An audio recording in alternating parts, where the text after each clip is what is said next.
a pair of games, shows, so to speak, at Fiserv Forum December 26th at noon and at 5 p.m. on that day if you want to keep the holiday spirit going with the Harlem Globetrotters. The Gin Blossoms, if you're a fan of them, they're coming to perform after one of the Admirals games this season, not till February 21st, but we can still look ahead to the rock group performing after the Admirals host the Grand Rapids Griffins on that Saturday night. Seems like the Ads always have such a great concert lineup, and they're already getting started with that. And then a number of other things, too, that we'll keep an eye on. Trans-Siberian Orchestra, why not? We're talking holidays with the Globetrotters. They are coming to Fiserv Forum the day after the Globetrotters, so that will be Saturday, December 27th.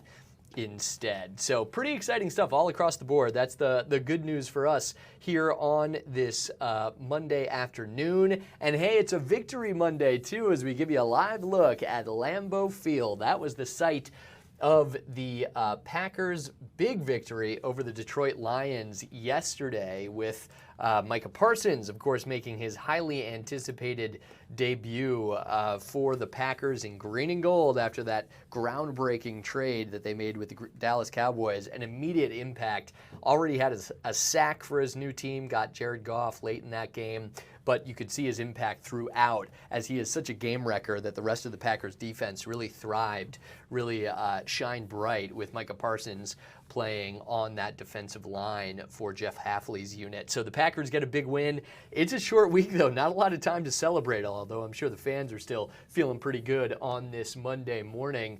But the Packers actually play Thursday night this week. Back-to-back home games for the Packers, including one coming that you can watch here on Fox 6 locally. It's an Amazon Thursday night game, but here in the Milwaukee market, you can watch it right here on Fox 6. On Thursday night, the Washington Commanders coming to town for the Packers. We'll see what they can do on that short week. The Commanders also got a win in their first game, so should be fun to see. And somewhere out there in the distance, you can just make out American Family Field. Oh, excuse me, there's a something playing. Hey, fun fact, we got a new computer back here and someone left the volume up. So there you go. Volume is now down. We are good to go with that. All right, let's bring it back to the fun news that I just mentioned. The Summerfest announcement with Garth Brooks ready to kick off the big gig in 2026. And for much more on that, very happy to be joined by Jared Woods, who joins us live from the Summerfest grounds, the Director of Marketing for Milwaukee World Festival and, of course, Summerfest. Jared, just making sure you can hear me. It's great to see you. We do a lot in the lead up to the big gig, but this is nice to chat with you in September. Yeah, it's very fun. You know, this weather makes it feel like Summerfest is right around the corner, so it's a great day. We're really excited. It certainly does, and yeah, we're approaching 80 later this week, so we're not quite done with summer here yet. And obviously, as you guys got to do, looking ahead to next summer already, we're just going to skip over that winter thing. Tell us about all that was in the works behind the scenes until that big announcement this morning that you guys are bringing Garth Brooks here. Yeah, it's been one in the making for a long time. You know, he's obviously not only a legendary country artist, but just a legendary musician in general. You know, he's the biggest selling U.S. solo artist of all time. So, you know, we are so honored and so grateful to have Garth Brooks to kick off Summerfest 2026. Tell us about that, the kickoff event, because as I mentioned just at the top here, it's coming on the Wednesday before what is now become the norm for you guys, this 3-weekend format, Thursday, Friday, Saturday. But this is going to be a Wednesday night, just Garth Brooks, and I'm sure maybe some openers or something like that at the amphitheater. What was was it scheduling? Was it the idea to kind of do something different this year to kick off the big gig? What led into that Wednesday night showcase? Yeah, you know, we're always trying to work with artists. You know, their routing, their schedules are always very particular. And, you know, for us, you know, like I said, we've been working trying to get Garth Brooks here for a long time. The only other time that we've done this was in 2015 when we had the Rolling Stones. So, you know, obviously the Rolling Stones and Garth Brooks are two legendary artists. So, yeah, we're going to have a pre-Summerfest kickoff concert featuring Garth Brooks. We're going to bring the festival vibes that Wednesday night too, with, you know, some specialty drinks, some more live music. So we're going to really have that Summerfest atmosphere for that night right before the big festival kicks off. Yeah, whatever the upper echelon of music is, the Stones and Garth Brooks certainly fit. And that's across genres, not just particular to rock or to country in that case. For folks who have never gotten to see him in person, because we mentioned it hasn't ever performed at Summerfest, but hasn't even performed in Milwaukee in like a decade or something like that. What are we in for? What is that show like once it comes next summer? Yeah, you know, like you said, he hasn't performed in Milwaukee in over 10 years, first time performing at Summerfest. I have never seen him before, but I've heard nothing but incredible things from so many people, not only today, but just people who I know who have seen Garth Brooks, that his shows are literally legendary. And especially for a guy like that who's used to playing in NFL stadiums and super large venues, to play here at the American Family Insurance Amphitheater for only 23,000 fans, you know, it's gonna feel like one of those huge shows, but also in a really cool, intimate setting that not many fans will get to experience or have experienced before. So it's definitely gonna be one of those legendary and very memorable nights. Yeah, I imagine it's got to be kind of cool for him too, and some of those other big names that come through when it is a little more intimate by their standards, right? 23,000 people is a show-stopping event for so many performers, but for those big stadium tours, it's a little bit different. Let me ask you this as well: what that means in terms of the growth of country music for you guys. We know it's always been a staple at Summerfest, but I've certainly noticed, just anecdotally, the last couple of years when there's a big country headliner, how many people seem to be out. You see them in the cowboy hats and the boots and everything else. Why do you think country music has become, just in general, so mainstream, and then certainly for you guys, such a reliable ticket? Yeah, you know, I think growing up in Wisconsin for myself, you know, country's always been a huge part of not only the state, but also the region. And I think for many country artists, and especially large country artists, and even younger ones, you know, they see the growth that Wisconsin has for them when they come and perform their live shows. They gain a huge following. So Wisconsin, and especially Milwaukee, is such a huge market for a lot of these artists, and especially for us, you know, being around for 58 years, we've got such that great history with so many legendary artists performing. You know, for artists like Garth Brooks, you know, we're excited not only to have him, but I know for him, you know, it's one of those shows that, you know, it's a great, great place to play, and country continues to always perform well for us. So, you know, he's one of, you know, obviously we're going to have more acts to be announced at a later date, but, you know, it's a great one to kick off the 2026 festival with. Yeah, we kind of joke that it seems like each year we're doing these announcements earlier and earlier. This is pretty early, even by your guys' standards, right? The last few years to have something already booked, already set up for early September. Yeah, it definitely is. You know, it's exciting though. It's one of those things, you know, after the festival, you know, we're obviously so thankful for such a great run once again in 2025. But, you know, our team, our entertainment team especially, they're already gearing up. You know, they started working on shows for 2026 as far back as last year. So, you know, for us, we are constantly working ahead, and that's just the way that things have changed. But it's great. It's exciting for fans to be able to start looking forward to next year already. Any little inkling you can tell us? Doesn't even need to be a specific name, but like a timing for when we might start to get some of the other big name headliners later on? Yeah, you know, obviously in fall for us, like you said, this is earlier than usual, but we definitely anticipate having some more show announces come up in the next month or so as well, which is really exciting. We'll certainly look forward to that as well. I don't know if there's a visualization for this, Jared, but the entertainment team, is there like a big board? I think of like an NFL draft, and you're fitting all the players around the places, of course, with everyone doing their fantasy drafts recently leading up to the kickoff season. Is there like a giant puzzle piece where they figure out, okay, who's touring, who we can get, what locations they have booked, like how we make this all work?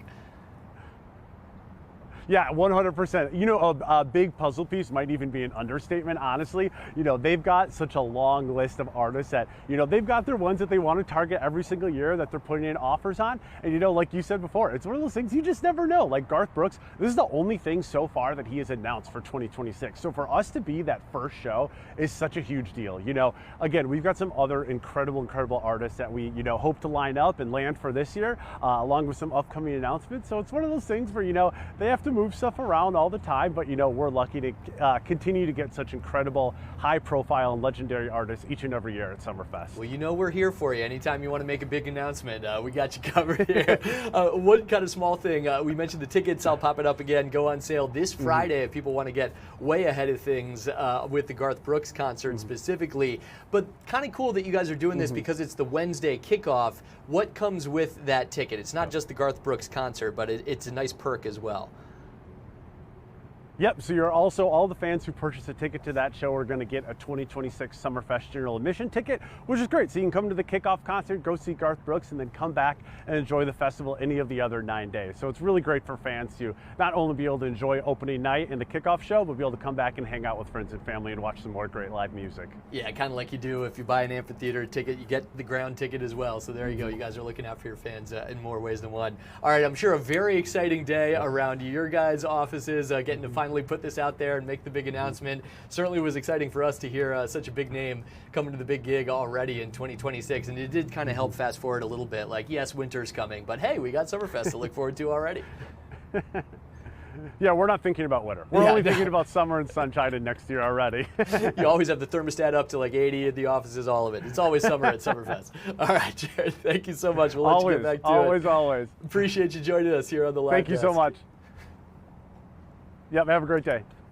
That's fun to do, right? It is, yes, beginning of school for so many. We're in that back to school season, but we can still look ahead to a summer break, as I'm sure a lot of the students out there are already doing, even though a long school year ahead. Just one more time, in case you were just joining us here, that was the big announcement from Summerfest. Garth Brooks coming to town. First ever appearance at the big gig, and first time the country icon will have been in Milwaukee in more than 10 years. It's happening June 17th, that special one-night kickoff concert to Summerfest, the Wednesday before their first weekend of shows there in June of next summer. So pretty exciting stuff. Really looking forward to that once it gets going. And hey, starting Friday, you can get that ticket. Maybe a very, very early stocking stuffer for a country music fan, a Garth Brooks fan out there in your life. All right, we're going to have to take a short break here on the Wisconsin Live Desk. Much more to come as we start to look around both the state and the region a bit for you. Some other news of the day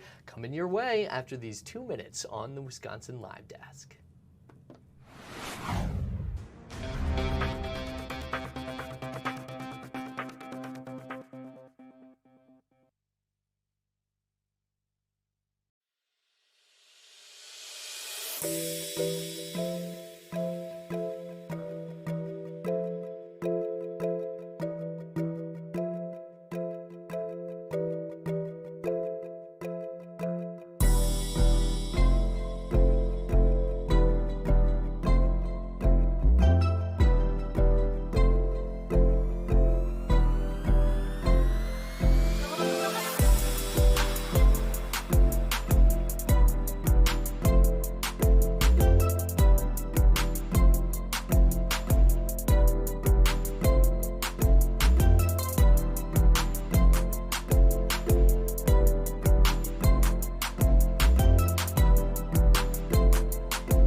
This is the Wisconsin Live Desk.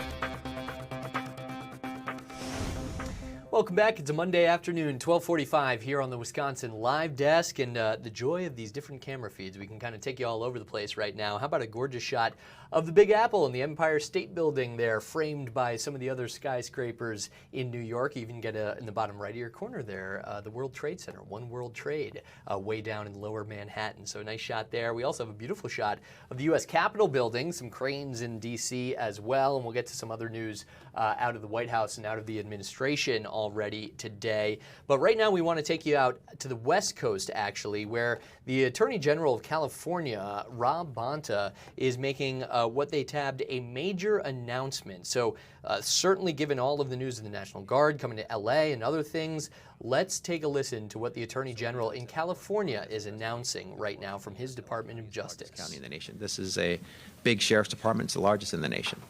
And so we've been digging in, reviewing and investigating to get to this point, and we have emerged with this very important complaint. in state court to make sure that the necessary changes are made. And with that, I'm happy to answer any questions that you might have.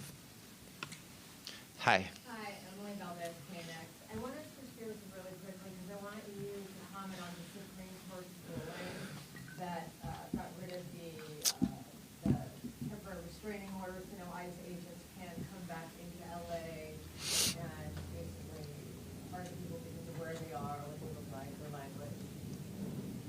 Yeah, and would like to and happy to answer any on-topic questions as well, but let me talk about that. I know it's top of mind for so many, including us in the California Department of Justice, who, as you know, we were an amicus in the underlying case here in the Central District of California, in which that the ACLU led, and in which a trial court judge found that it violated the Fourth Amendment for ICE agents, federal immigration officers, to use race, the inability to speak English, location, or perceived occupation, to use those factors in any one of them or in any combination to stop and detain, search, seize Californians. And I agree with that case. I thought it was well written, well supported by the law and the facts. And the federal government, of course, appealed that case, and the Ninth Circuit did not grant the federal government's request for stay. But then they went to the Supreme Court on what's called the U.S. Supreme Court on what's called the emergency docket. And today we got word that on the emergency docket, on a 6-3 decision, it appears the U.S. Supreme Court has stayed, provided an emergency stay on this case. And so it's disappointing. And the emergency docket has been used more and more. You often don't know who has voted how and for what reason. There's no argument. There's no written opinion. There's no statement by judges as to justices regarding where they stand and why they stand where they do. We did get a little glimpse into some thinking with a concurrence by Justice Kavanaugh on the emergency opinion, as well as a dissent by Justice Sotomayor, joined by Justices Kagan and Brown, and so Jackson, excuse me, and so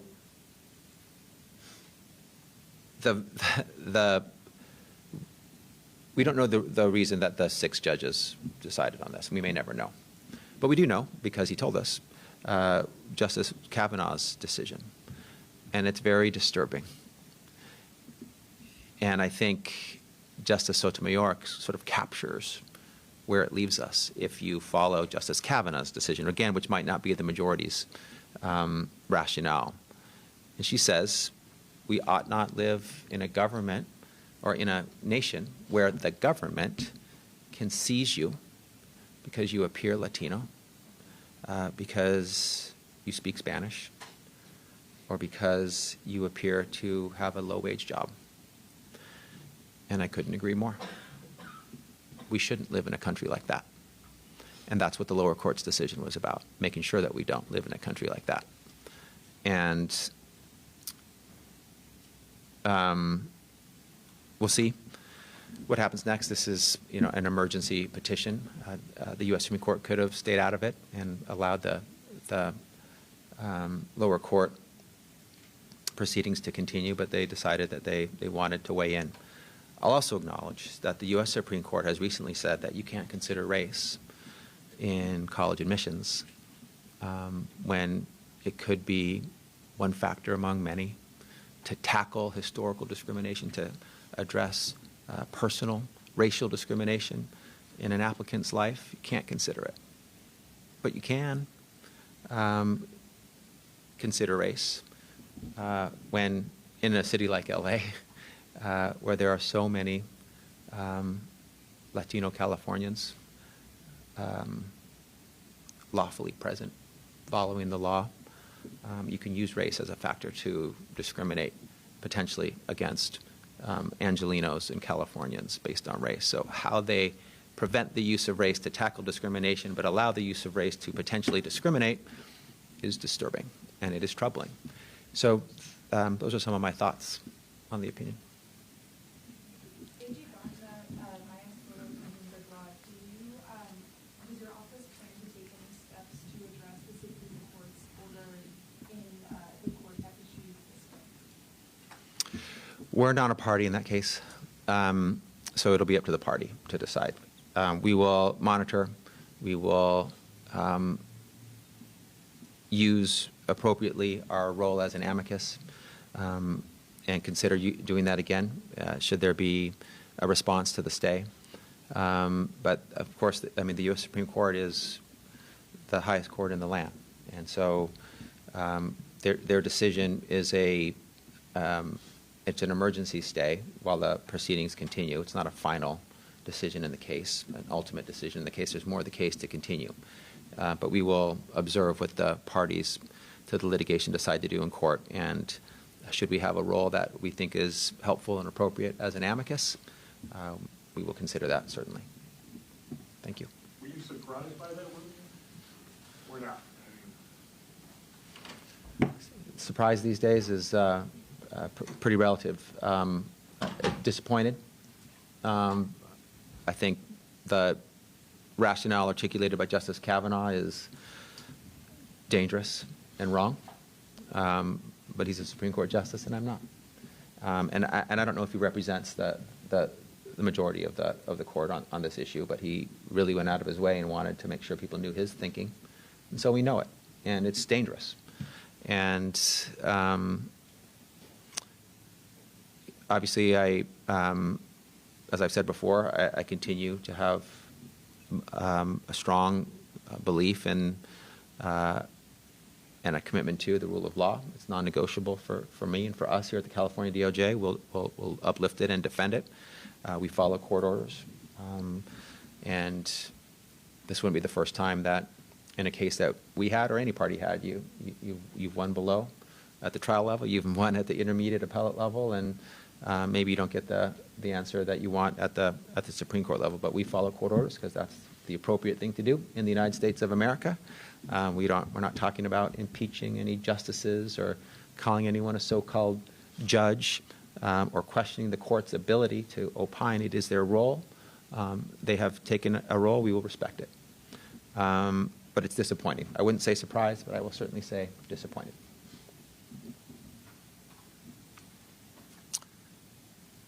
Any other questions?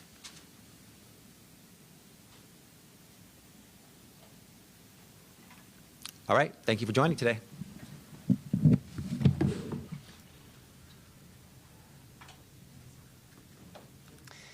And that was the California Attorney General there, Rob Bonta, detailing an interesting timing of this, that the state of California, the Department of Justice there, which he leads, is actually suing the LA County Sheriff's Department over inhumane conditions at county jails in Los Angeles County, what he says is the largest jail system in the U.S., and that they will not let LA County continue to ignore a responsibility to protect the health and safety of those under its care. Interesting, I say, because the Attorney General is a Democratic politician in that state. LA, of course, a heavily Democratic county, but not afraid to go after the Sheriff's Department there in LA County over what his department deems inhumane conditions at county jails. And of course, the line of questioning that you heard, not related to that, but instead related to a Supreme Court ruling today lifting restrictions on LA immigration stops in the nation's second biggest city, after some agents had swept up actually U.S. citizens in some of those operations in Los Angeles. This has become such a touch point because of what started in L.A. and what has potentially continued in other parts of the country when it comes to ICE efforts, and then, of course, the use of the National Guard as well, ordered by President Donald Trump against the California governor's wishes at the time. The conservative majority of the Supreme Court, which you heard, did not release an explanation for that order. It was a very brief order with no explanation except for Justice Brett Kavanaugh, who did have a bit of an explanation, saying in one point that the ICE agents' ability to carry out stops for questioning To be clear, according to Justice Kavanaugh, apparent ethnicity alone cannot furnish reasonable suspicion. Under this court's case law regarding immigration stops, however, it can be a, quote, relevant factor when considered along with other salient factors. And that was a concurrent opinion from Justice Brett Kavanaugh, while a stinging dissent written by two of the liberal-leaning justices on the High Court, Sonia Sotomayor, wrote, quote, countless people in the Los Angeles area have been grabbed, thrown to the ground, handcuffed simply because of their looks, their accents, and the fact they make a living by doing manual labor. Today, the court needlessly subjects countless more to these exact same indignities. And again, this was a 6-3 decision that came as ICE agents are also stepping up their enforcement in Washington, D.C. amid President Donald Trump's, until now, unprecedented federal takeover of the capital city's police department, the deployment of the National Guard in Washington, D.C., as well. So a number of different things that we are following as we give you a live look at the White House on this Monday. But another victory for the Trump administration coming from the High Court, of course, after in his first term, President Donald Trump was able to appoint 3 different justices to the U.S. Supreme Court. And now many of the rulings that have come in his favor in his second term come from those justices. The Republican administration had argued that the order from a lower level court judge wrongly restricted ICE agents carrying out a widespread crackdown on illegal immigration. But instead, the U.S. district judge at the time in L.A. had found a, quote, mountain of evidence that enforcement tactics were violating the Constitution from those ICE agents in Los Angeles. Some of the plaintiffs included, as I mentioned, American citizens who were swept up in these immigration stops, and an appeals court had left that ruling from that U.S. district judge in place. So those had been halted until today, a victory for the administration coming from the U.S. Supreme Court, which is clearing the way for more of those ICE operations to continue in the nation's second biggest city. So that's some of the notable news coming out of our nation's capital and out of the West Coast in Los Angeles today. We're going to try to get you back to Milwaukee and some of the news of the day here locally, including, speaking of the federal government, whether FEMA assistance could be coming to flood victims after what we all went through just a couple weeks ago at the end of August here in southeastern Wisconsin. Historic flooding, and the question still whether or not FEMA assistance will come to some of those flood victims here in southeastern Wisconsin. So a lot going on here on the Wisconsin Live Desk. We do have to take one short break here, 2 minutes, and we'll get you right back to the news of the day happening as it happens, as it comes in, as you just heard there from the Attorney General of California on this Monday afternoon. Thanks a lot for watching the Wisconsin Live Desk.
This is the Wisconsin Live Desk. Welcome back. It's the Wisconsin Live Desk on this Monday afternoon. Carl Deffenbaugh hanging out with you here on the next 30 minutes, 28 to be exact, of the Wisconsin Live Desk before Ben Handelman takes over for me today. I mentioned some of the stories we're going to get to, including that question of whether FEMA assistance could be coming our way to flood victims after the historic flooding. We're going to get to that with our reporter Jason Calvi working on that story today. But first and foremost, we're going to have a little fun. In the meantime here, this story just popped up. Since she's the one that brought it to my attention, maybe I can bring in our producer, Delaney Reed, in the booth. Delaney, you want to tease this out a little bit? Give us an appetizing intro to what we're going to chat about here? We're going to talk about a new prime rib trail showcases. It's different Wisconsin supper clubs. Let's get right to it. This is amazing. So this just came in from the Wisconsin Beef Council. Our good friends, of course, with the beef lady, Angie Horkin, joining us routinely on Fox 6 Wake Up. This is from the Wisconsin Beef Council in cooperation with some other partner agencies as well, including Gather Wisconsin. But there you go. There is now an official prime rib trail.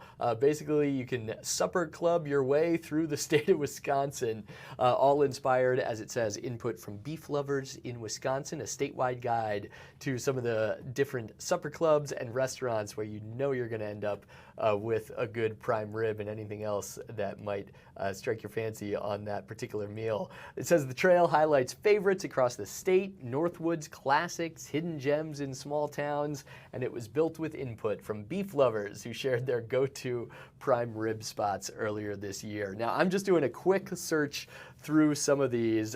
Most of them, as you're seeing on the map, come from all over the state, including some of those Northwood spots. But there is one Milwaukee location, so a big shout out to the Packing House restaurant. We have a few different supper clubs here in the state's biggest city, but the Packing House gets the honor as one of the 16 different restaurants and supper clubs highlighted on the new Prime Rib Trail from the Wisconsin Beef Council and Gather Wisconsin. A couple other popular spots, if anyone recognizes them, Tomahawk, the Somo Lake Resort. Wausau has the Loading Zone Eatery. If you're heading over to the Dells, the Dell Bar there takes the cake amid the many other restaurant options in the Dells for this trail.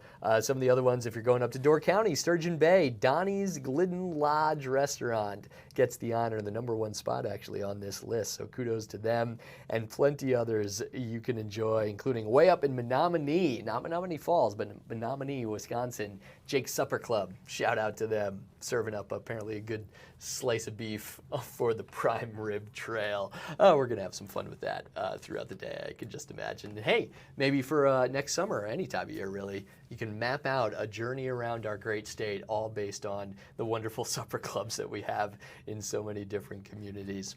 All right, let's get back to some of the, let's just say, far more important news of the day, not to take anything away from our restaurants and the amazing food they serve, but this has been a question for many people, whether or not federal assistance will be coming to flood victims still dealing with the cleanup and the ramifications of what turned out to be historic rainfall in August and all that it left behind. So let's get to our Jason Calvi, our political reporter who has been handling this for us much of the case. Jason, I know it's unfortunately kind of like darkly humorous. You have your hot spots of like where the worst damage was and all the horrible roadways that you have been able to show us that got washed out, whether it's private homes and all of the cleanup there, whether it is like you're seeing behind you, some of the infrastructure around southeastern Wisconsin so heavily damaged. Where do we stand right now when it comes to FEMA and possible federal assistance? Hey, Carl, FEMA will be back, or is actually back in the state right now as we speak. They're starting a second joint assessment of damage. You may think, well, didn't they already do that? Yeah, they did that for individual homes. So there's actually two different batches of assistance that the federal government gives through FEMA. One is for individuals. That requires its own assessment. That was wrapped up several weeks ago, and then that led to the governor about a week and a half ago requesting the president declare a disaster. That was for individuals. That was the individual assessment, that joint preliminary damage assessment, visiting those homes that had been caved in, those homes that had terrible flood damage where they lost a lot of their possessions, their basements were ripped out, etc. We talked about those people. We've been still hearing from them. They're wondering where their money is from the federal government. That request of Governor Tony Evers now is on the president, at least given to the president. It's up to the president, President Donald Trump, to decide whether to accept the president's or to request the governor's accept the governor's request for that emergency declaration, or that disaster declaration rather, for individuals. Now, the second assessment is going to be looking at damage like what you see here. This is Menominee Falls. It's Campbell Drive, and you can see the road was washed away. This is probably the most intense that I've seen in all of the region. This is Campbell Drive. It's really an industrial part of Menominee Falls. There's a lot of industrial businesses in this area. Campbell Drive is now a cliff, a major crater. The drainage pipes that are inside of this ditch are tossed around like Lincoln logs. I mean, this is just an incredible sight to behold, and we're talking about a lot of damage here. Don't have a price tag for this particular damage, but there's that road in Brown Deer that the governor wrote about in his letter that was millions of dollars in damage, and that damage was a lot smaller than what you're seeing here. So I don't want to put a price tag on this because I'm not an expert on those sorts of things, but we're talking, I think it's safe to say you're talking about millions of dollars of damage here in Menominee Falls in Waukesha County. So right now FEMA is joining the counties for an assessment of public infrastructure. This is that second batch of potential money that could come from the federal government to help governments. That would help local and state governments with problems like this, where the roads were washed away. It could help with schools that were flooded as well. We know there were more than 20 Milwaukee public school buildings that had some flood damage, including Riverside High School, where we visited. So all of that is going to be looked at right now at the county, with FEMA joining them, at looking at those numbers. And I know a lot of that work right now is just looking at photos along with the counties. So you've got Washington County, you've got Waukesha County, you've got Milwaukee County, and their FEMA representatives are sitting down with them looking at photos of the damage. Then when they get done with those assessments looking at the photos, they could potentially come out and see some of this damage for themselves. It's not required, but that's potentially could happen later this week. If they wanted to check out some of those sites, they could end up doing that. But we're going to show you one of them. This is the one in Menominee Falls. Again, we've seen this in other places like Germantown, Menominee Falls, Brown Deer. There was some land that washed away in Bayview or Bayside, I believe. Not Bayview, but one of the municipalities in Milwaukee County. So this is kind of what we're looking at. They're going to be giving an assessment of this. They're going to be putting those numbers together. And then the governor had already requested that the president declare the disaster both for individuals and for governments. It's two different pots of money for individuals and for public assistance. So now it really comes down to the president to make that final determination, yes or no. Yeah, the scale of that, Jason, I mean, you've shown us a number of different, unfortunately, badly damaged roads, sinkholes around the area, but that just seems to go on and on and on behind you there in Menominee Falls. Let me make sure that I was hearing that right. So would there be a kind of secondary request from Governor Evers, or at this point, all that the governor can do has been done, even though FEMA is still assessing kind of the public infrastructure versus some of the private homes? Would there be like a second request for that other type of assistance, or what's the process from this point out? The governor put both of those requests in his letter to the president, Gotcha. which was about a week and a half ago. It was August 27th. But in order to actually receive that public infrastructure assistance from the federal government, that work of assessing the public infrastructure damage needs to take place, which is taking place sort of by photo, taking place starting today. So in order for the governments to get that money, they're going to need to go through that process, which is going on right now, where the counties and the local governments are going through some of the photos, some of the damage photos with FEMA. And looking at the governor's letter here, if I can just pull out my notes here, Yeah. the governor's letter, the president mentions a total of 40, this is a rough estimate that the governor's laying out for how much damage to roads and public infrastructure, the schools, et cetera. He's estimating, at least just the preliminary numbers there, $43 million in estimates to damage to public property in Wisconsin in the letter that he wrote to the president. So again, that's just one part of it. FEMA is now kind of double checking the estimates here, and then they'll make their recommendation, but give those numbers to the president. Then we'll back up what the governor wrote in his letter on August 27th. Anything you've heard from some experts in this field about the likelihood, I'm sure that's the question a lot of people have, the likelihood that the president would approve FEMA assistance, and then also the question of the timeline. I know we've kept using this previous flooding event where President Bush at the time, George W. Bush, did in fact approve some level of FEMA assistance for folks here in Wisconsin. The timeline of that was so much quicker from what I remember. Any explanation on why this has been relatively drawn out, at least by the one reference point that we've kind of been using? Yeah, I mean, you can look back at, that one I was mentioning was 2008 flooding, and yeah, it was about 8 days later that the president had declared the disaster. Here we are almost tomorrow, Carl, marks 1 month since the flooding, and there still hasn't been that disaster declaration. The process, potentially, I'm looking at some of the more recent instances of emergencies in Wisconsin or disasters in Wisconsin that the presidents have declared, including President Trump and President Biden, and it really can fluctuate. And even this year, there's been certain disasters that have been requested in other parts of the state, or other parts of the country rather, that have taken several weeks. When Texas had their flooding, remember the massive flooding that killed so many people in Texas. That disaster was declared right away by President Trump. I think it was just a few days. But so it really can fluctuate depending on the situation. So there's not really a hard and fast rule for how long it's going to take here. But I can tell you now we're approaching 1 month. So homeowners that are really suffering, trying to clean up their basement still. I talked with one family that's still suffering with mold, and unfortunately her and her children are sick now. They believe it's because of the moldy basement. They're just wondering, can they get some help now? And they're just still waiting for the president. This one lady I spoke with, we'll hear from her at 4, 5, and 6 tonight, and we'll hear what she has to say, what her message is to President Trump, who she says she admitted she voted for him, and she's really hoping that he'll do what she says is the right thing for people in Milwaukee to really help those flood victims. Interesting. There'll be a notable interview to listen to later on today here on Fox Local. Jason, let me just ask you one last question, because you have covered so many of these road issues around the area in the wake of that flooding too.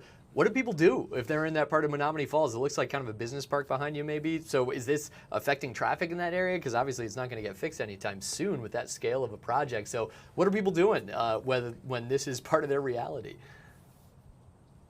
Yeah, so maybe Mike we can just pan over here.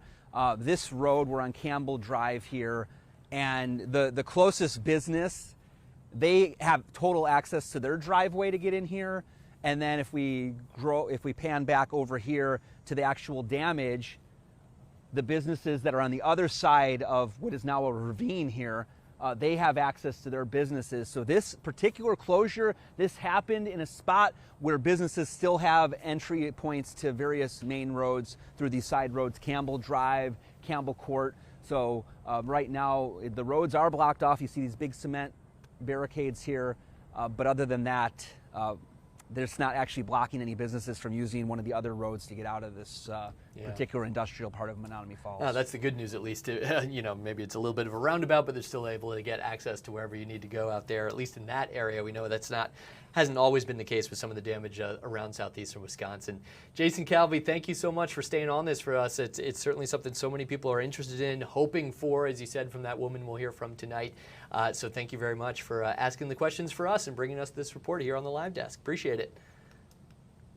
Thanks, Carl. And that's a good reminder as well with all of our stories that we bring you from our local reporters here on the Wisconsin Live Desk each and every Monday through Friday. Stick around for their full stories as well, because that's really where they get to craft it and bring you those people and the information that you're waiting for when those newscasts hit 4, 5, and 6 tonight. You'll be able to hear from that woman that Jason spoke to. Interesting, notable. I was curious if that would be part of the story. Someone who voted for Donald Trump and is now waiting on the president to hopefully approve funding that she herself could personally benefit from in the wake of all of that flooding and all of that rain that we got. All right, we are going to take another break here on the Wisconsin Live Desk. Why don't we give you a live look outside downtown Milwaukee there. The Common Council's in City Hall on the right side of your screen. Beautiful today. That's the good news in the weather department as we get sunshine, blue skies, and almost 70-degree temperatures here in Milwaukee, hovering at 69 right now. We'll be back on the Wisconsin Live Desk in just 120 seconds.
This is the Wisconsin Live Desk.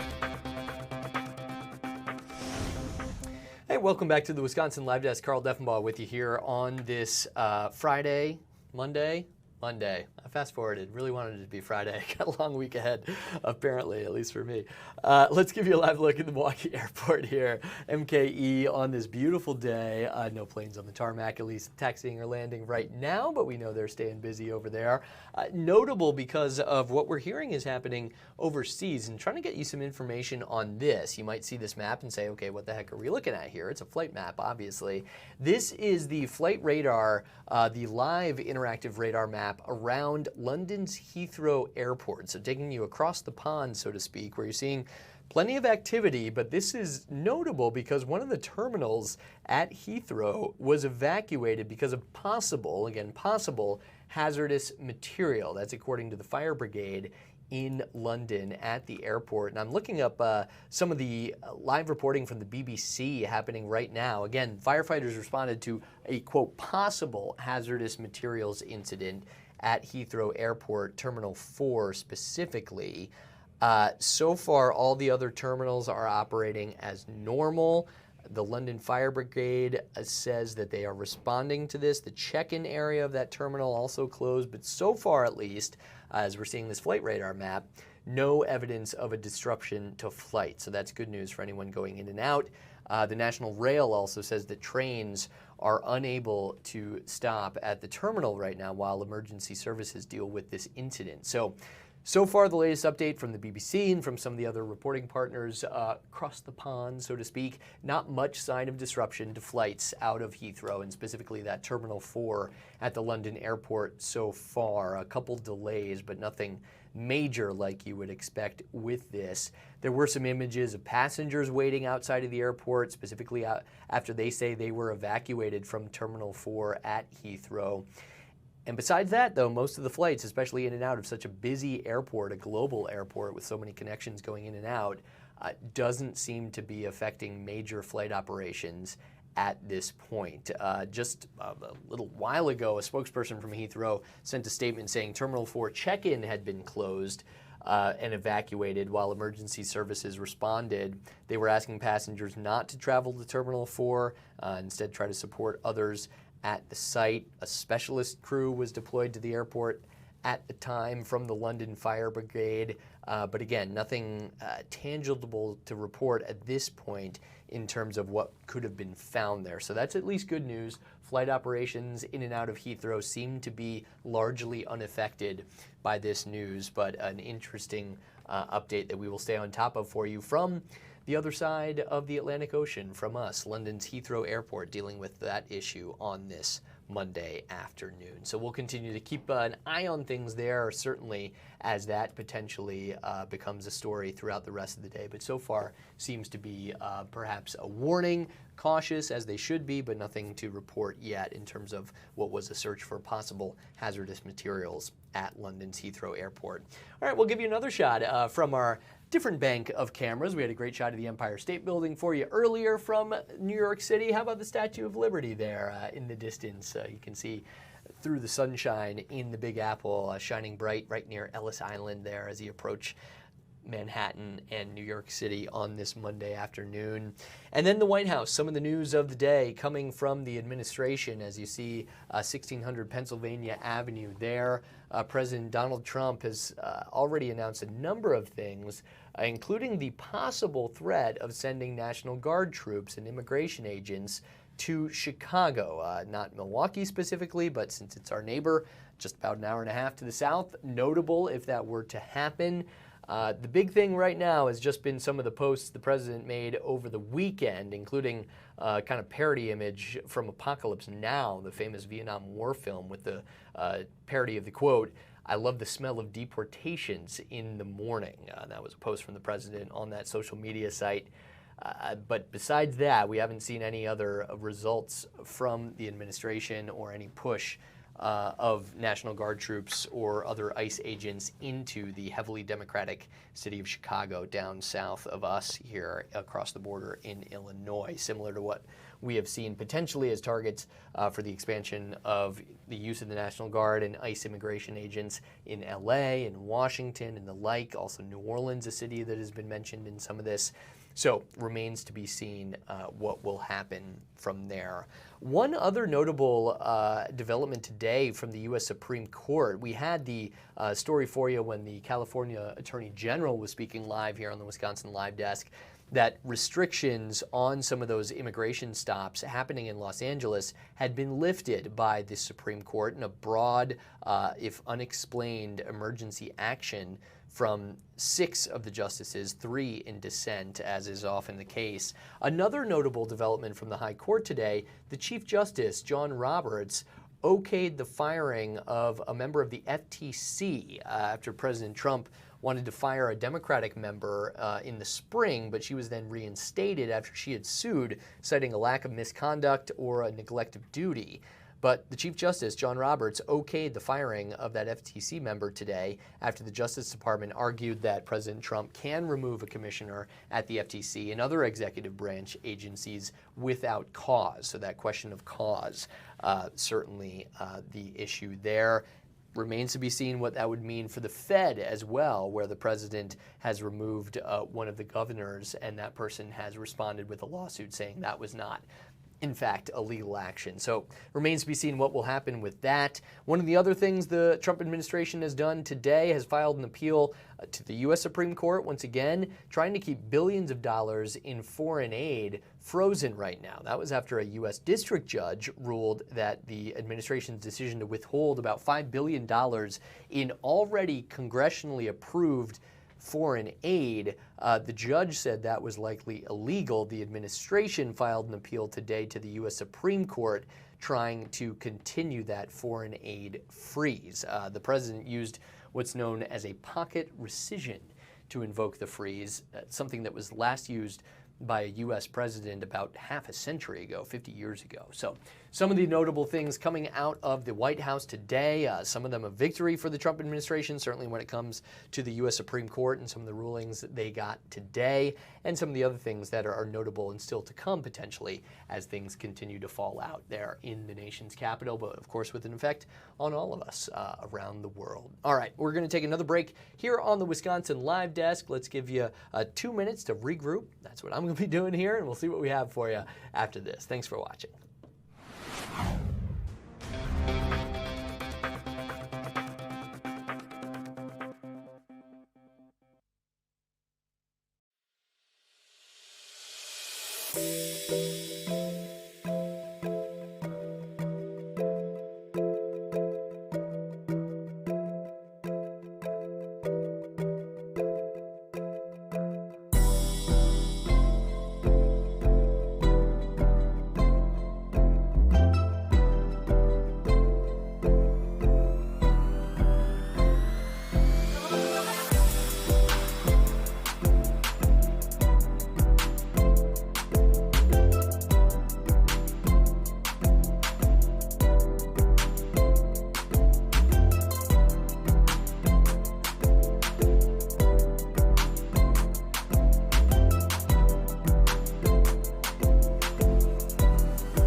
This is the Wisconsin Live Desk.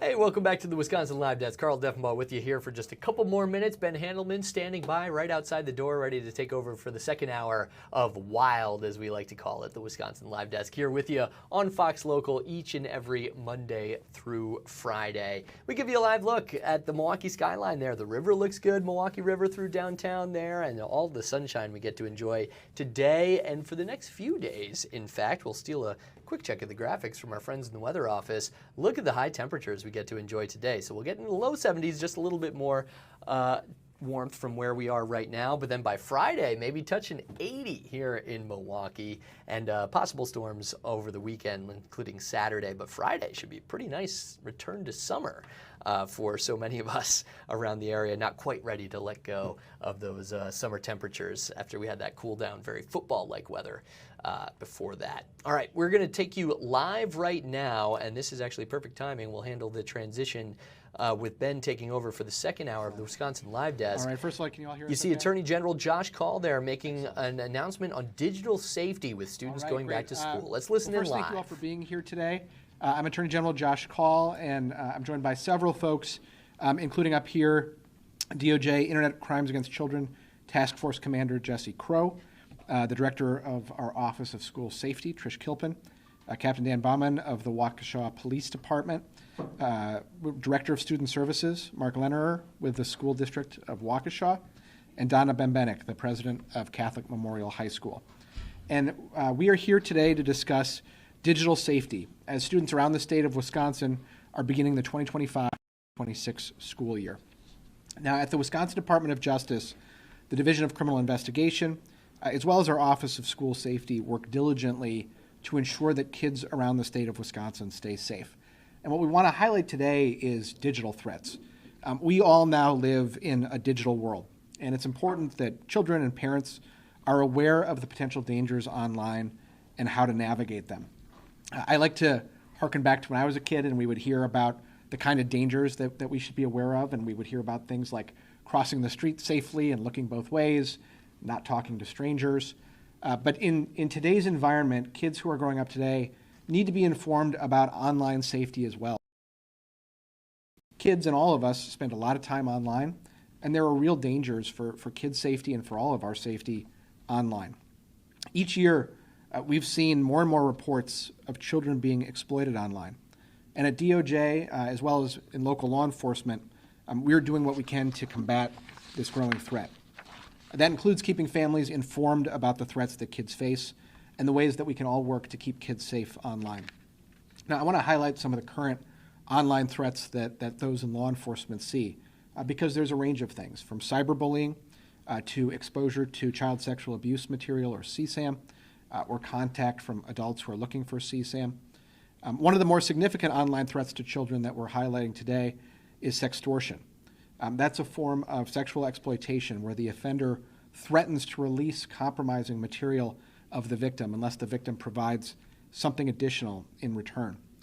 Sextortion has led to some tragic consequences for victims, including mental health crises and in some cases even suicides. I want to highlight also that today is 988 Day. It's a day of action to raise awareness about the 988 Suicide and Crisis Lifeline and the continued need for mental health support. Now, with respect to sextortion cases in particular, they have been on the rise both here in Wisconsin and across the country. So far this year, the Wisconsin ICAC Task Force, which is led by DCI, has received approximately 400 cyber tips related to sextortion. That's up from approximately 230 tips in 2024. Did I get that number right? As well as approximately 170 tips in 2023 related to sextortion. Now, those numbers don't include reports that are made directly to local law enforcement agencies. Those are just tips to the Wisconsin ICAC Task Force. It's important for teens who may be the victim of sextortion to be aware that this is not their fault, and it's never too late for them to get help from a parent or a trusted adult. The person who is responsible is the person who is perpetrating this crime. And it's important for parents to know that the best way to protect kids online is by creating and maintaining open lines of communication with your kids about online safety. And as a new school year gets underway, it's a good time to talk about with your kids about what healthy relationships look like and to address topics like consent, sexting, and cyberbullying, and how kids can stay safe online. By discussing characteristics of a healthy relationship, you can help protect kids from victimization, not only online but also offline, by giving them the tools to identify potentially unsafe or unhealthy relationships and to reach out for help if it's needed. It's also important for for parents to talk to their kids about being good digital citizens. Teaching kids to stand up for others by reporting unkind or inappropriate behavior online can empower kids not only to stand up for themselves, but also to help protect other kids from potential victimization. Any concerns that children or other community members have can always be made to our Office of School Safety's Speak Up, Speak Out tip line. It's available 24 hours a day, 7 days a week. And reports to SUSO can be made online at speakup.widoj.gov by phone or text, and in the SUSO app. Exact contact information for SUSO can be found in the press release that we've handed out today. In addition to all that, contacting local law enforcement is an option, and we encourage students to reach out to any trusted adult, whether it's a teacher, a coach, or of course a parent, with information that can be helpful to keeping others or themselves safe. So with that, I'm going to turn things over to Wisconsin ICAC Commander Jesse Crow for more information on the ICAC program. Jesse? All right. Good afternoon, everybody. Thank you for being here. So I'll give a little background on the ICAC program itself. So the ICAC program is actually started in 1998 when Congress saw that there might be some issues coming up with the internet and child exploitation, so they authorized 10 different states to have a task force. Shortly after that, they found that that was going to be a really good idea that every state is mandated to have a task force. And so in 1999, Wisconsin joined the National ICAC program, and we've been the head of the task force since then. Back then, we didn't get really any cases. Today, a lot of stuff that we do as the ICAC is through cyber tips. Last year, we received over 11,000 cyber tips, and that was a 55% increase from 2022 in cyber tips. The Attorney General talked about the sextortion cyber tips we receive. We still receive those, and we are on track to have many more than the 400 which we currently have. So currently our task force has over 330 ICAC affiliate agencies, Waukesha Police Department being one of them. They've been a long-term partner with us to help with investigations, outreach, victim support for online exploitation. Within our task force, we also have our K-9 program, our electronic storage device K-9 program. We have one currently at DOJ, but we have many others throughout the state, and they're used both for locating hidden or missed electronic devices, but they're also used for comfort dogs, for when we have to approach victims. We have to have victims go to court. So that program is been very, very popular here. So Attorney General talked about some trends. I just want to talk a little bit more about sextortion and really what it is and what we're doing to try and support the victims with this. So in Wisconsin, we have gotten a lot of tips. Local law enforcement also receives a lot of calls for service for this directly to their department that doesn't come through the National Center for Missing and Exploited Children. When we get these tips, we treat them as a high priority just because of the risk of mental health crisis or in some cases suicides. We have a crime response service within our Department of Justice, and we have 3 of those employees are also do all of the ICAC support as well. So we get these tips. We want to make sure that the child is safe. We notify local law enforcement to please do a welfare check and try and get a hold of the victim, the parents, or a responsible adult to make sure that they're aware of this. And then we offer resources that we have. So the resources that we have, we started in 2024 with a poster campaign. This is a sextortion poster that we have. We print these and provide them to any community, any department that wants them. We have some examples back there. We have them in both Spanish and in English. And then late last year, early this year, we started with a sextortion resource card for kids and parents. It's a thin plastic card that can fit into a cell phone case or in a wallet. It doesn't have to be showing anybody. It won't rub off. And it gives a QR code that they can scan and goes right to the National Center for Missing and Exploited Children's cyber tip line. Plus it has resources on sextortion. It provides information, like the Attorney General said, that they are a victim of a crime. They can't be charged for the images that they sent or shared that they're being sextorted for, and that they really need to report this and that there is help for them out there. It also provides a 988 number on here, because a lot of kids, when they do their last searches or have searches, how do they get help is one of the things that they have there. A couple of the resources that we have that for parents is our cybertipline.com. That's NECMEC's website, the National Center for Missing and Exploited Children's website. Has lots of resources there. NECMEC also has a site called NetSmarts. It's an educational site that they provide tons of resources for parents, educators, kids, whoever wants to use it for online safety. We have our affiliate agencies throughout the state that they can reach out for. And then last thing I'll mention is there's a QR code back there. We have a community newsletter that we share every month to anybody that wants to have interest or information about the online trends, what's happening out there, the newest apps that are out there. It's free of charge, so it's good, and it goes out to a lot of people, so you can sign up for that using that. And with that, I'm going to turn this over to Trish to talk about school safety. Thank you.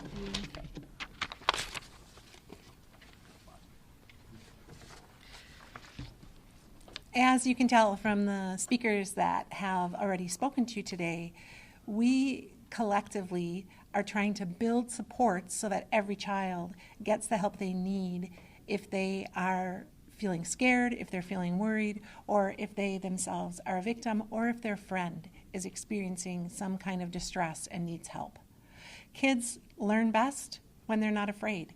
Kids learn best when they're not feeling anxious in school. And we want kids to be able to focus on academics and on their positive social relationships. Speak up, speak out is one of the options that children have when they need to reach out and let someone know that help is needed. We are available 24 hours a day, 7 days a week. We received over 17,000 tips since we launched in September of 2020 on a variety of topics. Kids, it's very difficult for children when they are experiencing a stressor to let people know that they need help. And we need to reduce those barriers to reporting to us. We need to create cultures in our school where help seeking becomes normal, where kids who are in need of support aren't afraid to let somebody know. And when peers notice that a student, a classmate, a peer is struggling, they let someone know so they can get the help that they need and that they deserve. As we respond to tips through SUSO and make sure that we're reporting those to school and local law enforcement so that they can be handled appropriately, we're interacting with kids in real time and letting them know that help is here and that we care about their experience and we want them to have the solutions that they deserve. We know that there needs to be multiple places where kids can get help. It's not just about one spot. And so SUSO is part of that. We want kids to go to parents, to go to their principal, their dean of students, their school counselor, their teachers, their coach, whoever they're comfortable with and whoever they choose to approach. But we also know that we have to be ready when kids come to us so that we help be part of that solution so they're not afraid to let us know that they need support and help. We have relationships with schools and law enforcement across the state as we work to get kids the help that they need through SUSO. One of those relationships is here in Waukesha with the Waukesha Police Department. And I think it was very striking to me that a student here in Waukesha was able to go to a school resource officer and let them know that help was needed a few years back and preventing tragedy in their school. We are proud when kids are able to come forward. We know sometimes it's challenging, and we continue to build the relationships with schools, public schools and private schools, and law enforcement so that we collectively can help kids when they need it most. So I'm going to introduce Captain Dan Bauman here from Waukesha, who will talk to you a little bit about what's going on here. Thank you, Tristan. Yep. In fairness, 620, did you want to get your microphone up here? You're good? All right. As another school year begins, we want to remind students, parents, and educators that digital safety is an important part of keeping our communities secure. The Department of Justice has several resources specifically to protect our young people and support our schools. Our Office of School Safety operates the Speak Up, Speak Out tip line, which gives students a safe and confident way to report concerns ranging from bullying to threats of violence. Every tip is taken seriously and routed to the right professionals for a quick response. We are also proud of our work with our Internet Crimes Against Children's Task Force, where law enforcement agencies across Wisconsin, including here at the City of Waukesha Police Department, work together to identify and stop those who exploit children online. In addition, the Wisconsin Intelligence Center provides critical information sharing analysis so the local agencies can stay ahead of evolving digital threats.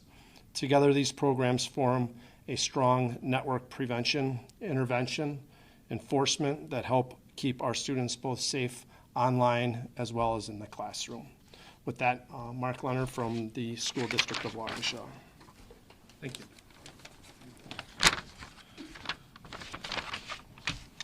The district is proud to partner with the Wisconsin Office of School Safety in our continued utilization of the Speak Up, Speak Out program across all of our schools. The safety of our students is and always will be our top priority. We believe that a secure learning environment is the foundation of a successful education for our students. And while we have robust safety protocols already in place, including dedicated school resource officers and our regular safety drills, we know that in today's digital world, we need to be proactive. The district utilizes a number of digital tools to help our students stay safe, including strict web filtering, specific lessons on digital citizenship, and resources including in-person meetings for our parents and families on what they can do to encourage digital safety. The Speak Up program is a critical component of our proactive approach. It provides confidential and accessible way for students, parents, and community members to report any concerns that they have about a potential threat to school safety. This is not just about major incidents. It's about addressing a wide range of issues, including bullying, threats of violence, self-harm, and substance abuse. Not long ago, there was a time when a student might have to wait overnight or even through the weekend in order to reach out to a trained member of our student services staff. Well, now with Speak Up, Speak Out, they can reach out to a dedicated professional 24 hours a day, every day of the year. The Office of School Safety specially trained analysts ensure that students' concerns are addressed and that the appropriate school staff or law enforcement, depending upon the situation, are made aware.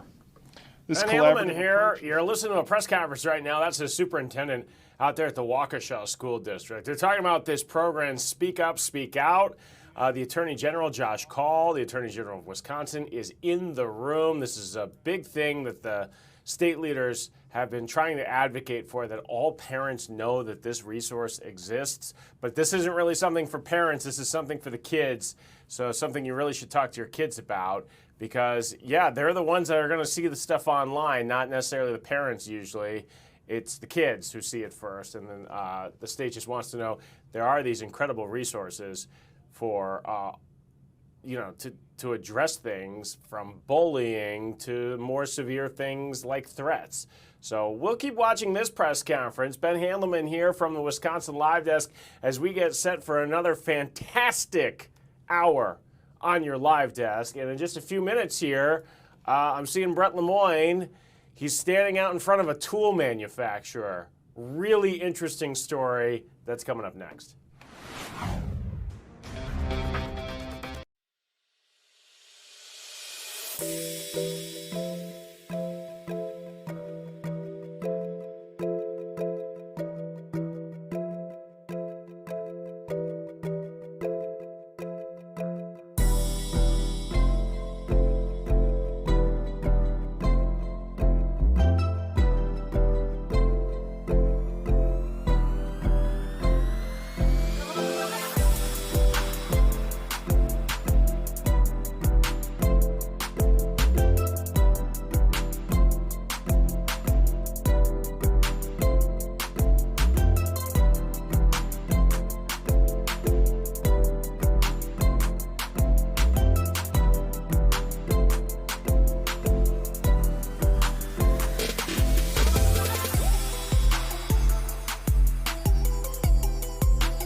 This is the Wisconsin Live Desk.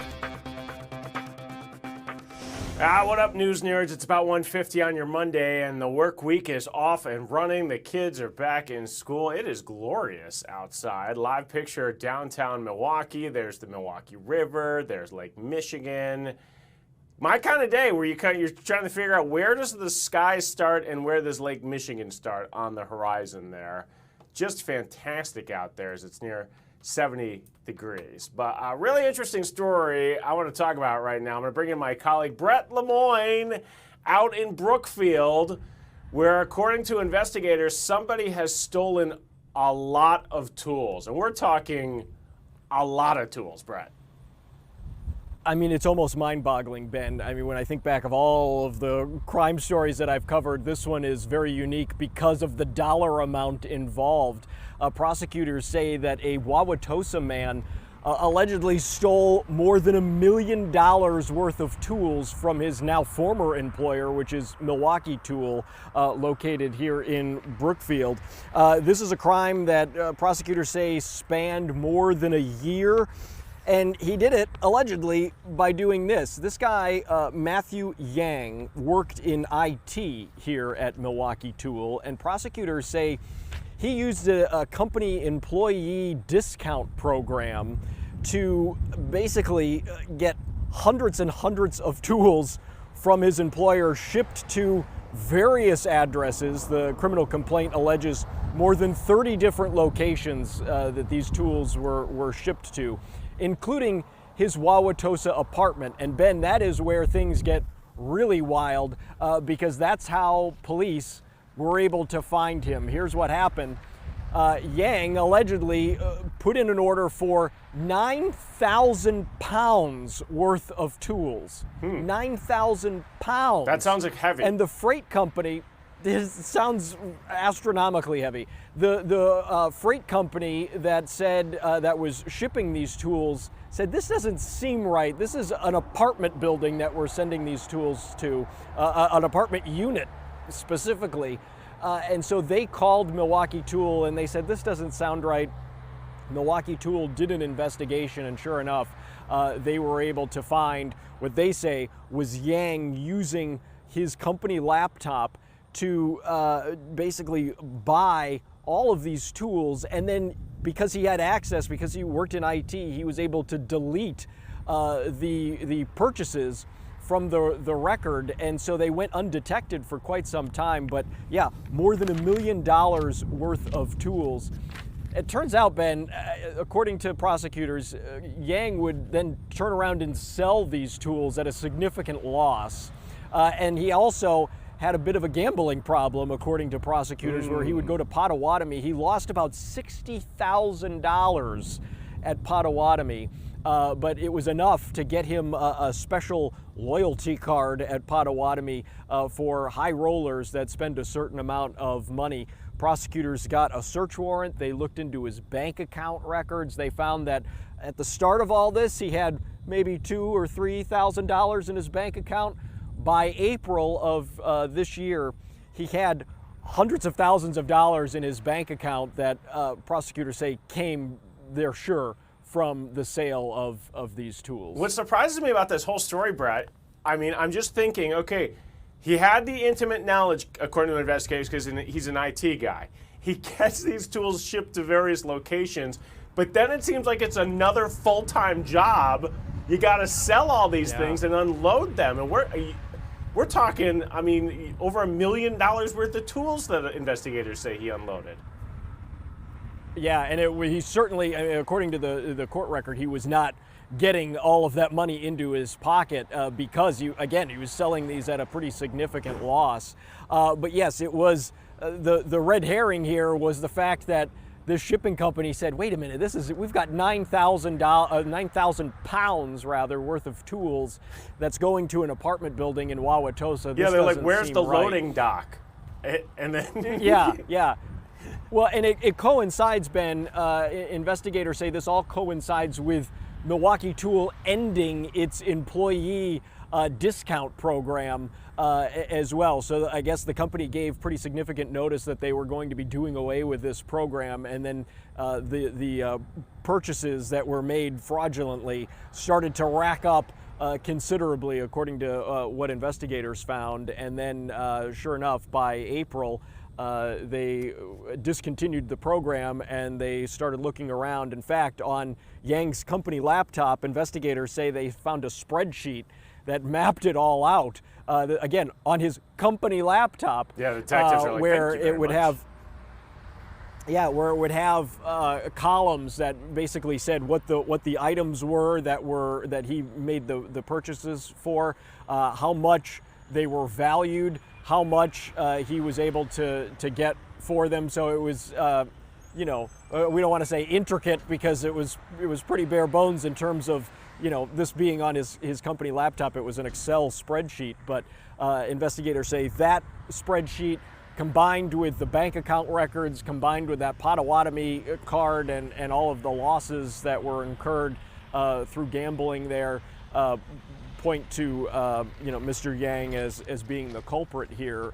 We should note, today in court was Yang's preliminary hearing. He entered not guilty to more than a dozen charges that he now faces, misdemeanors and felonies for theft. What do you get for bond? I'm just wondering what they came up to in court today. So they came up with bond last week, I believe, and you know what? You stumped me. I don't have that information in front of me. He was able to pay it, though.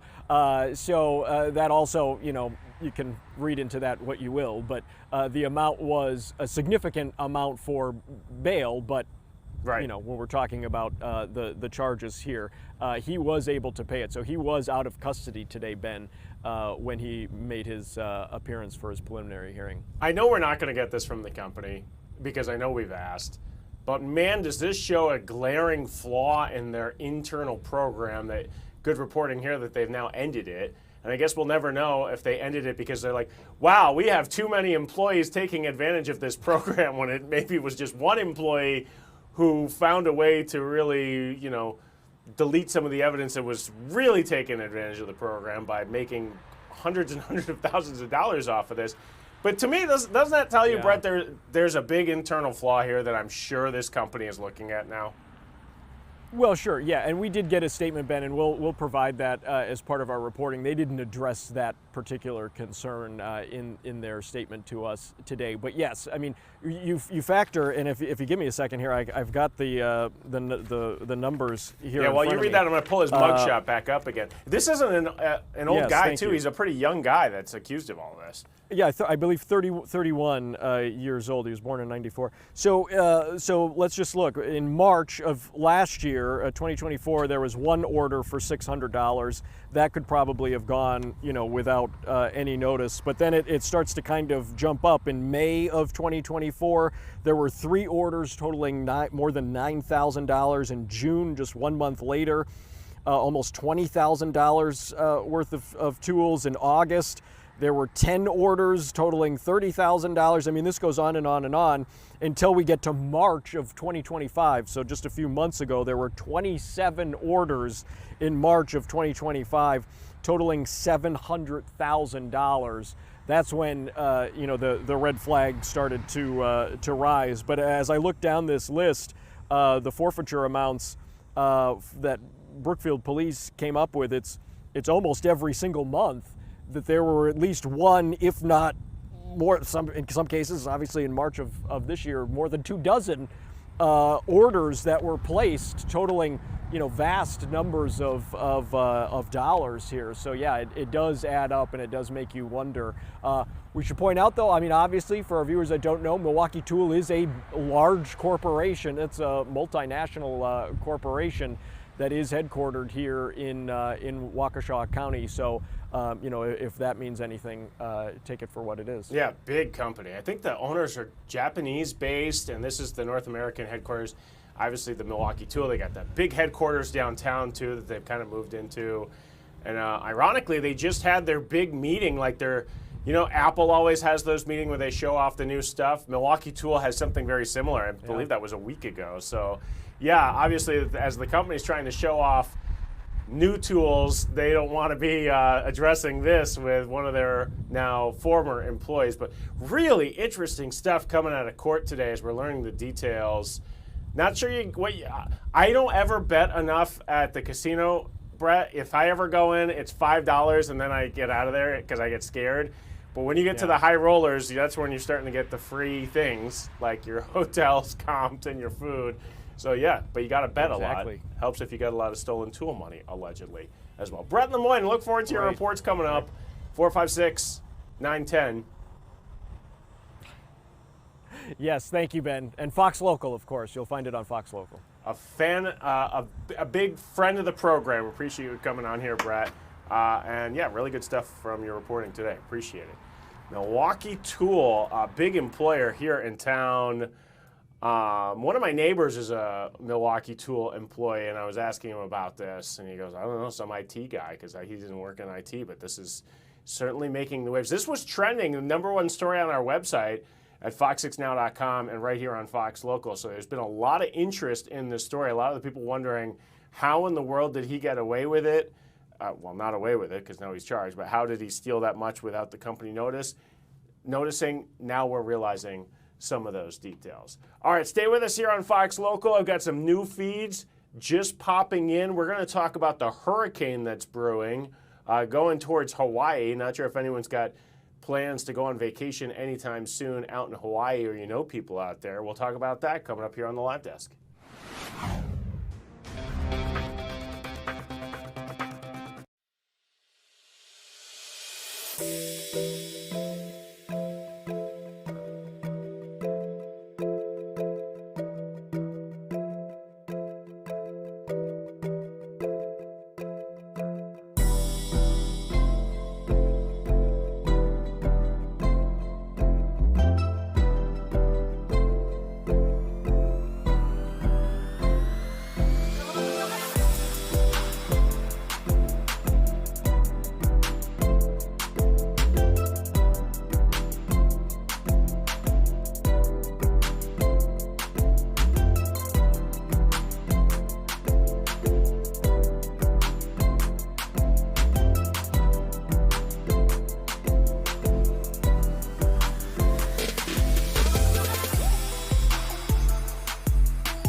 This is the Wisconsin Live Desk.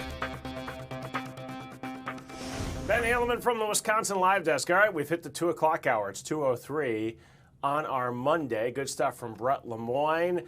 There has been some big news made today of stuff that will be happening in the future, and I want to just bring it to you straight and see your thoughts on this.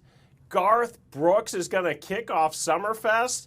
Thinking about Summerfest was not on my bingo card for today, and this is what Summerfest does. They've even got a whole poster out there with Garth shouting at some woman like 3 inches from her face as other people try and grab him. Here we go. 2026. Landmark opening night performance on June 17th. The concert marks Garth's first ever Summerfest appearance, and the tickets go on sale 10 a.m. You know what's interesting about this? This actually falls outside the actual dates of Summerfest, and this will be the day before the quote-unquote opening of Summerfest. So AmFam Insurance Amphitheater. That will be the only stage kicking on this Wednesday night, June 17th. And Summerfest then says if you buy a ticket to Garth, they're going to give you a free Summerfest ticket to go any day that you want during the 3 weekends that Summerfest is taking place. But Garth Brooks, that is a big name. He's got friends in low places.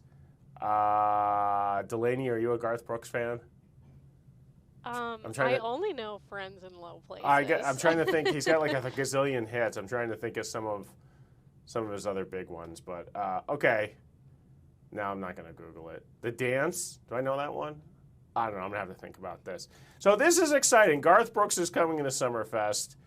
I don't know. Will they put him on the like the calendar because this is kind of like outside Summerfest, or is he on the website? We'll have to figure that out. But either way, that's going to sell out. That's going to be a big night to kick off Summerfest. So that's a big deal. I wonder if that even counts for the attendance numbers. You know, we always count like, was this a good year or bad year? But this would be like an extra day. I don't even know if it counts. Something we'll have to worry about. That's really not that big a deal. Okay, also making news today, and I think this is huge. Huge. So huge, I didn't think it deserved just Carl talking about this. I want to talk about this as well. As we have, the Wisconsin Beef Council has just put out the Prime Rib Trail. Yes! This is something also that was not on my bingo card. Something I did not know that I needed today, but we need something like this. You can travel all around the state and try all of this prime rib, but or I guess you get whatever you want, but it's called the Prime Rib Trail. Best pieces of meat. These are all supper clubs and really trying to inspire you to get out to some of the great supper clubs all throughout Wisconsin. The best part of this list is that it's kind of like a contest, like the Wisconsin Beef Council and Gather Wisconsin. They put this list together, and there's some good ones on here. Let's just see the ones in our areas. The Packing House made it in Milwaukee. What else is in our area? That's the only one in southeast Wisconsin, because we got Donnie's up in Sturgeon Bay, Bob and Jerry's Black Otter Supper Club in Hortonville, the Schwartz Supper Club in New Holstein, Frederick Supper Club in Milton, the Village Bar Supper Club in Keeler, the Dell Bar in the Dells, Rockton Bar Lafarge, Pete's Saloon and Grill. Is it Repeats? Oh, Repeats. Ha ha! Never heard of it. It's in Black River Falls. Chicken Chasers Bar and Grill in Fall Creek, Jake's Supper Club in Menominee, Lehman's Supper Club and Lounge in Rice Lake. I'm not stopping. I'm going to read them all. Pine Creek Pit Stop in Ashland, the Pub and Prime up in St. Germain, Somo Lake Resort in Tomahawk, and the Loading Zone Eatery in Wausau. So there, you can go all the way up to, did I say that was Sturgeon Bay? That's up there? Yeah, Sturgeon Bay. That's Donnie's up in the far right. You got the Packing House in Milwaukee, and you can do a giant circle and hit up some incredible spots for prime rib. This would actually be an impossible trail to do, you know, because you'd have to get a bunch of hotel nights. And then would you be so sick of supper clubs if you went to all of these locations in one fell swoop? Maybe not. Maybe this is the, I don't know, will the station give me just a big chunk of change and let me go try to accomplish this? Probably not. But here's what they want you to know. They're looking for nominees for 2026. So if you know a place that serves up great prime rib, it's not on the list, but you think it should be, you can now nominate your favorite prime rib restaurant for consideration in the 2026 Prime Rib Trail. You can do this by going online, fox6now.com. That's our website, you know, sister here with Fox Local. Or you can comment on social media, and they're going to take your suggestions, because even though this just came out, they're already thinking ahead to next year. Incredible. Just incredible. So we're watching the prime rib here on the Wisconsin Live Desk. I don't go to enough supper clubs, and I really feel like I should.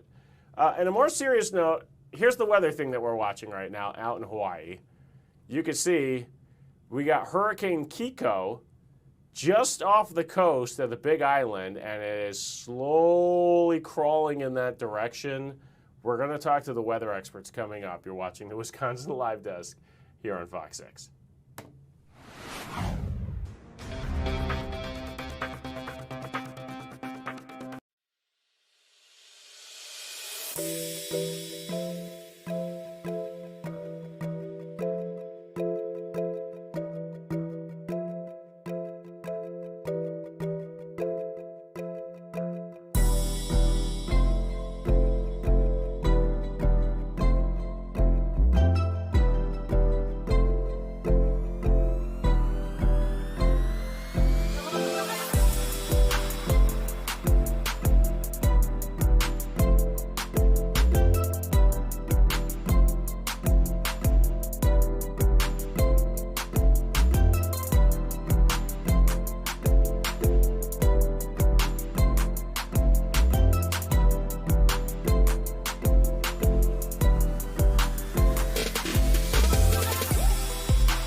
This is the Wisconsin Live Desk. Ben Haleman from the Wisconsin Live Desk, 212. Beautiful day here in Milwaukee as I've got a live feed for you. There we are looking over the city. I can't believe there's not a single boat. Like no one's doing crew or a rowboat up the river today. That would be beautiful. You can see one car going over one of our bridges there. I don't see, I was about to say I don't see any clouds in the sky, but there I see a cloud in the upper right, like a single cloud that is just, is it going across the screen? I can't really tell, but this is pretty terrible television of me just having us all look at this cloud. Why don't we bring in a weather expert, because I see one has just joined up here. Ooh, I'm hitting the wrong button. There we go. A weather expert is here, and you're standing in front of a hurricane, which is much more exciting than the one cloud that I was looking at, on our on our monitor. There are not many clouds out there in southeast Wisconsin, Steph. Really riveting stuff, Ben. Thank you. We've hit that point of the live desk where I'm like, there's a lull in the action here. Oh, thank goodness. Stephanie Barrichello is here to tell us about a hurricane that's thousands of miles away. But there's a lot of, one of my favorite TikTok follows right now, Steph. Oh, tell me. Is a guy who, he actually made a lot of headlines because the local news finally caught on to him. But he liquidated his 401k, bought a sailboat, he was from Oregon, quit his job, which not advised, don't do what this guy did.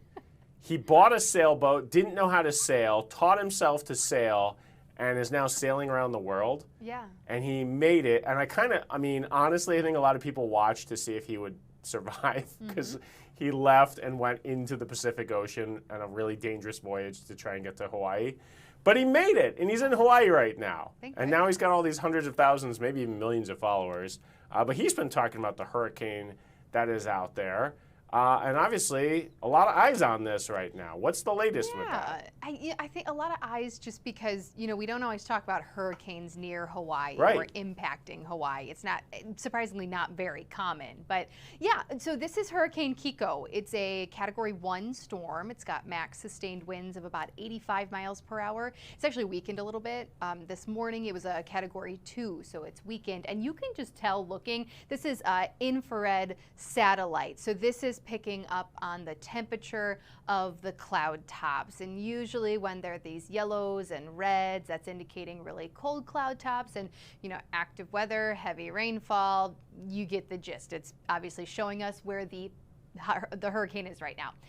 But the Hawaiian Islands are still way out towards the west. So its current track actually keeps this just technically north of the Hawaiian Islands, but it still could bring in rough surf, rip currents, maybe some tropical storm force winds. So it's not expected to make direct landfall or anything like that, but it's still going to bring in at least some rough ocean conditions and a spot where there's a billion surfers. So Right, I was going to say the surfers are probably happy about this. You know what's interesting, looking at that blob on the screen, you don't see a distinct eye like we do sometimes with our Atlantic hurricanes. Right, and I think earlier this morning you could pick up on a little one, but you could just tell that it is weakening and it's a lot messier. Now it's moving into some more wind shear, which really breaks apart hurricanes.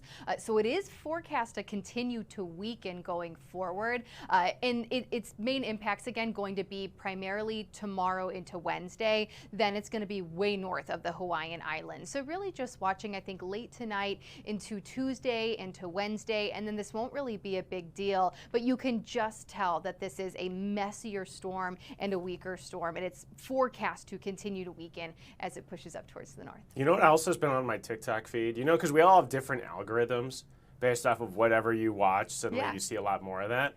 I've been getting a lot of surfer videos. Like, what does that say about me? Well, probably because you're talking about surfers, there's going to be even more now, right? Isn't that how it works? Your phone is always listening to you. When you think it's not, it 100% is. I will probably start getting ads for surfboards. Probably. That's because of how much we're talking about That's not the worst thing to watch, though, No. right? I'll take any video from Hawaii at this point. No, maybe I'm just fascinated in people almost dying in the ocean, that I watch the sailboat guy, and then I'm watching the guys who do those like big wave surfing, where if you fall, there's like a 50-50 chance that you'll make it, unless you're like, someone comes with a jet ski and saves you before the next giant wave because you go like 100 feet. It's fascinating to me. And I spend way too much time on my phone looking at dumb social media stuff.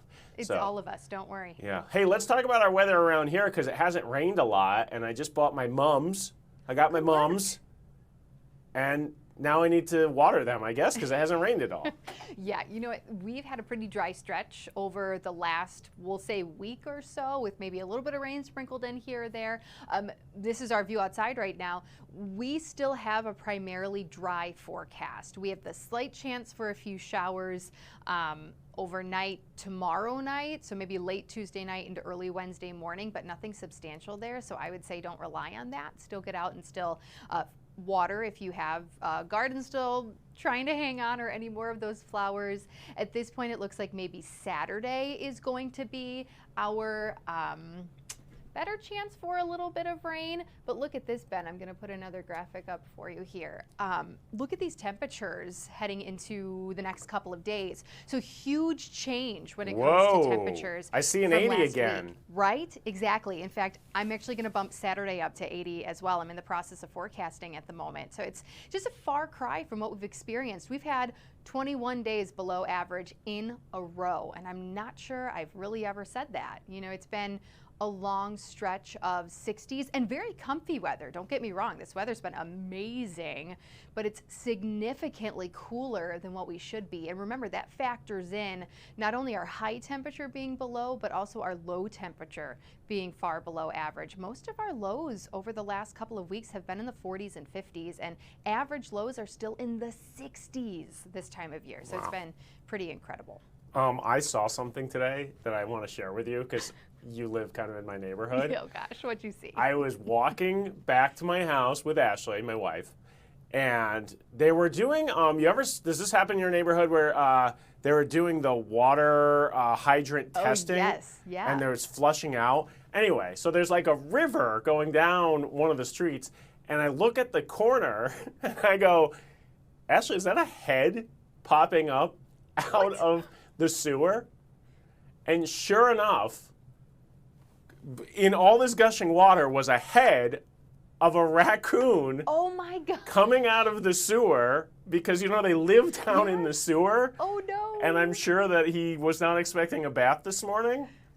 And at that moment, Ashley's like, I think that is a raccoon. And at that moment, the biggest raccoon I've ever seen climbs out of the sewer and runs into someone's backyard. And I thought, you know what? I should share that on the Wisconsin Live Desk with someone. And why not Stephanie Barrichello? I'm shocked that Ashley didn't run over to the workers and say, stop, there's a raccoon right Yeah, there. Let him get out. I'm actually mad because I still have, my tomatoes are starting. I got big tomatoes in my backyard. Yeah.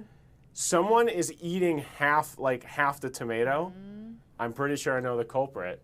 I think he just climbed straight out of a sewer right around the block from me today. Because it's like, the tomatoes are kind of high. Yeah. It's got to be something big that can crawl up. So get back to your sewer, raccoon. What are you doing? Don't worry about the water. It's fine. Exactly. All right. You never know what kind of stories you'll get here on the Wisconsin Live Desk. Thanks for joining us, Steph. Appreciate it. Yeah, you are absolutely welcome. Interesting stuff going on in the weather. Yeah, I had to do a double take. Literally, I was looking at the corner, and I was like, that looks like a head. It was a head. A few more minutes left here on the Wisconsin Live Desk. We'll be right back.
This is the Wisconsin Live Desk. What's going on, news nerds? Ben Handelman from the Wisconsin Live Desk. 2:23, so we only have about 7 minutes left here on the Wisconsin Live Desk for your Monday. It has been an action-packed 2 hours here that started with Carl Deffenbaugh. We've learned about a prime rib trail. We talked to Brett Lemoyne about a guy accused of stealing an insane amount of tools from his employer, Milwaukee Tool. He was an IT guy, but according to the allegations, he's been able to use the discount buying program to buy himself and buy. He didn't spend any money. He stole, according to authorities, hundreds and hundreds of thousands of dollars worth of tools. Actually, went up to over $1 million worth of tools. He just made his first court appearance. I got to bring you to Florida. This is a new feed that has just popped up as jury selection has begun for the man charged in the Trump assassination. Do you remember that? That was on the Florida golf course.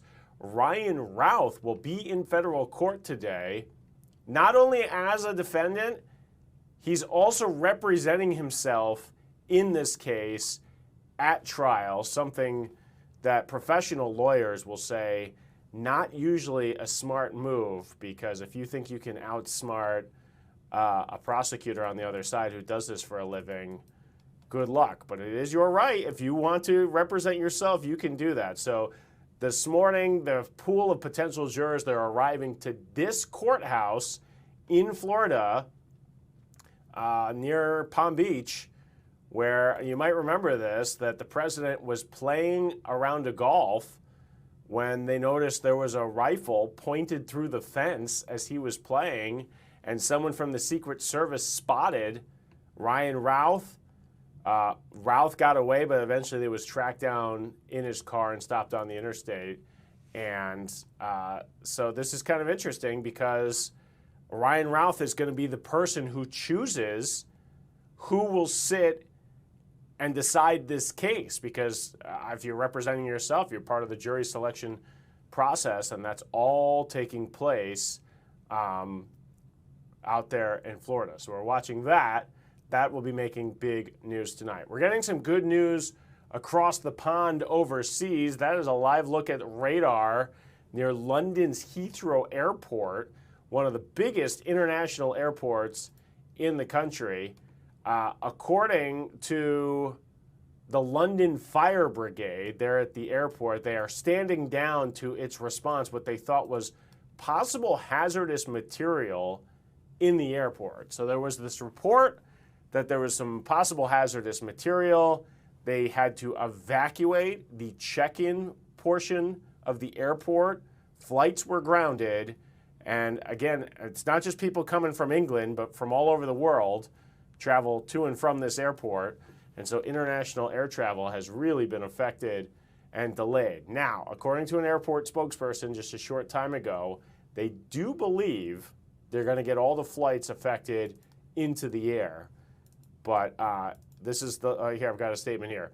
Emergency services have confirmed Terminal 4 is safe to reopen, and we are doing everything we can to ensure all flights to depart as planned today, according to a spokesperson.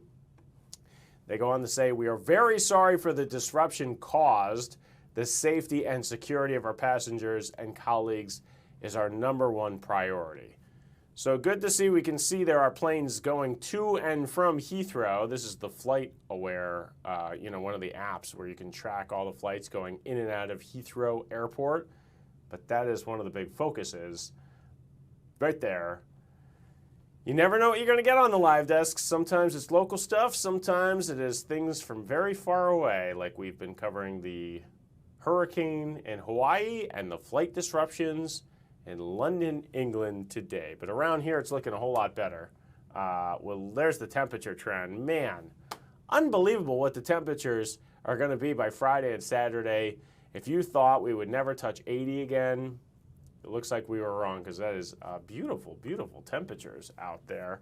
Nothing to talk about on the radar. Next chance of showers, according to Stephanie's, coming tomorrow night. And around the country, really, pleasant temperatures, unless you're in Phoenix. But I don't know, because I'm not from Phoenix, and 98 to them this time of year actually probably feels pretty comfortable. They're used to triple-digit temperatures, so 98, no big deal. You know, it's funny because a lot of the Brewers, the Milwaukee Brewers, if you are a rookie and you get sent out to rookie ball, you will play in Arizona. I'm going to guess they play their games like later in the day and not in the middle of the 98-degree sunshine. But again, 98 degrees in Arizona is like 74 for us, like it is in St. Louis, and all the pretty pleasant temperatures we're seeing all around the country. I'll just give you one look out on the roads, too. No big issues out there. The only thing is that construction at I-43, 41 out by Mayfair Mall.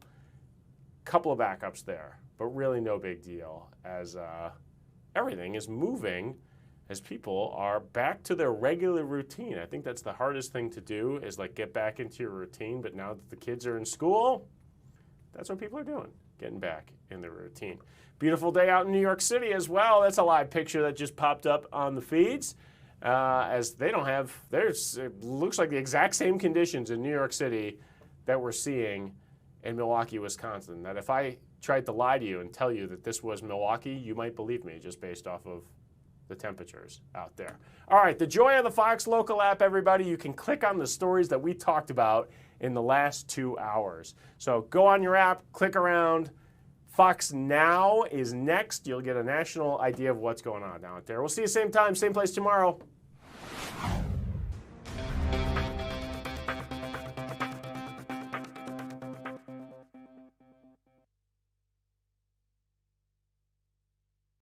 Some of the announcements that we have been making back during 2020,